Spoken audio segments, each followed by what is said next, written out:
Cette troisième étape du Circuit des plages 2019 se courra donc à Chantonnay. 145 partants, dont 39 étrangers de 17 nationalités différentes, pour parcourir 125 km sur un terrain très vallonné. La première et définitive échappée se produira dès le 6e kilomètre. 11 coureurs la composent.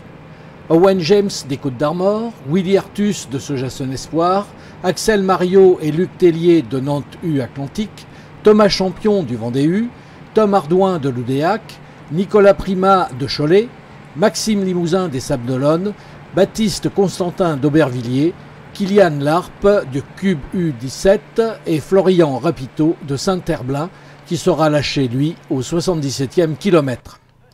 Ces hommes atteindront une avance maximum de 3 minutes 20 sur le gros peloton au 48e kilomètre.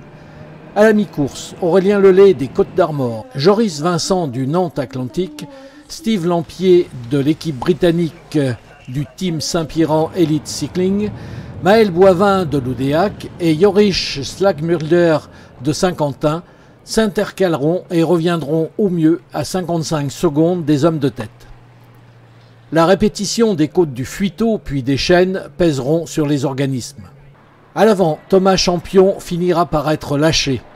Au 102e kilomètre, dans la côte des Chênes, Axel Mariot du Nantes Atlantique prend le large et gagnera en costaud avec 1 minute d'avance sur Baptiste Constantin d'Aubervilliers et Kylian Larpe du team U-Cube 17.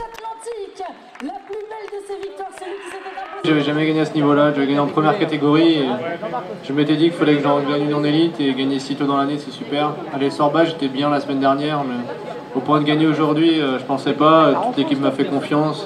Tout le monde me disait, tu as des capacités dans les bosses, n'attends pas le sprint et j'ai attaqué dans la bosse.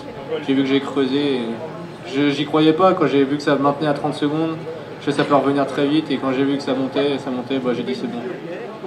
Louis Lapierre d'Océane Top 16 endosse le maillot jaune en raison de l'absence aujourd'hui de Yanis Issad que l'on retrouvera jeudi au Giroir.